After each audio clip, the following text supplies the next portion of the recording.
Canada के सड़कों पर खालिस्तानी झंडे का फहराया जाना और भारत और कनाडा के बीच सिर्फ इसके लिए रिश्तों में दरार आना, ये एक तरीके से संयोग नहीं है। ये खालिस्तान नाम कैसे पड़ा, इसका जन्मजात कैसे हुआ, इसका भारत और कनाडा के साथ कनेक्शन क्या है, ये इतना बड़ा संगठन कैसे हो सकता है कि जिसकी वजह से दो देशों के बीच बहुत सारे दरार आ सकते हैं।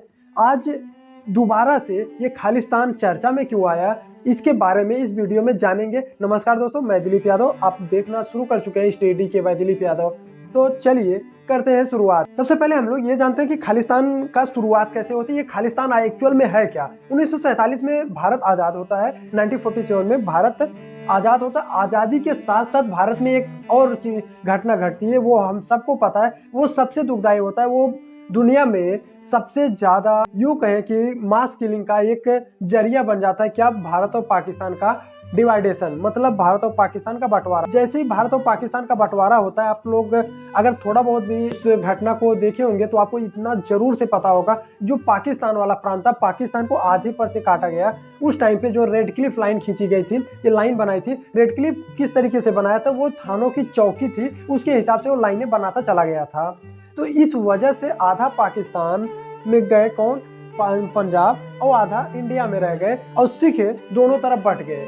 और उसी के बाद से ये घटना शुरू हो जाती है कि सिख का आपस में मतलब दो धड़े में बंटना।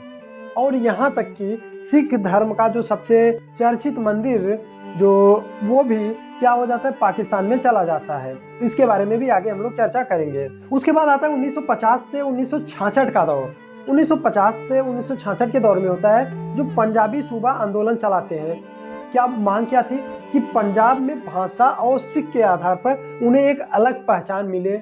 देखिए, शुरुआत में इनका अलग राष्ट्र बनाने का कोई मकसद नहीं था, लेकिन उन्हें अलग पहचान की बात, ये उनका विचार था। 1966 में पंजाब एक अलग राज्य बन जाता है, लेकिन कुछ वर्ग इसमें संतुष्ट नहीं होते हैं। 1970 से 1983 के दशक में होता यह है कि 1973 में आनंदपुर साहिब प्रस्ताव आता है, जिसमें अकाली दल द्वारा ये प्रस्ताव लाया जाता है। अकाली दल क्या? वही जो अभी भी पंजाब में एक पार्टी है। पंजाब को अधिक स्वायत्तता की मांग की जाती है कि पंजाब को अधिक स्वायत्तता दी जाए। पंजाब को अधिक स्वायत्तता के नाम पर जो ये बिल लाया गया, जो ये प्रस्ताव लाई गई, इसी को बाद में जाके एक समूह ने अलग राष्ट्र के मांग में इसी को बदल देता है। यहीं से इस खालिस्तान नाम और इस खालिस्तान की शुरुआत हो जाती है। 1978 से 1983 का जब दौर आता है, उस टाइम पे नया नया उभरता है, जो कि भिंडारे वाला नाम, इसका प्रभाव बहुत ज्यादा पंजाब के युवाओं में पड़ जाता है। युवाओं को ये कट्टरपंथ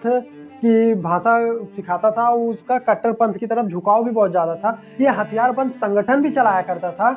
जून 1948 में ऑपरेशन ब्लू स्टार के नाम से एक ऑपरेशन चलाया जाता है, जिससे भारत की सेना होती है, वो भारतीय स्वर्ण मंदिर जो कि अमृतसर में है, उसमें अंदर जाके कार्रवाई करती है और आतंकियों को मार गिराती है और भगाती है, वहां से हटाती है। परिणाम ये होता है कि सिख समुदाय में इस चीज का गहरा आक्रोश होता है और अंतरराष्ट्रीय स्तर पे इसकी आलोचना करने लगते हैं, और इसमें बहुत सारे लोग मारे भी जाते हैं। और इससे पंजाब में पूर्ण रूप से अशांति फैल जाती है। और इसी अशांति के बाद वो घटना घटती है जिसकी किसी ने कोई कल्पना नहीं की होती।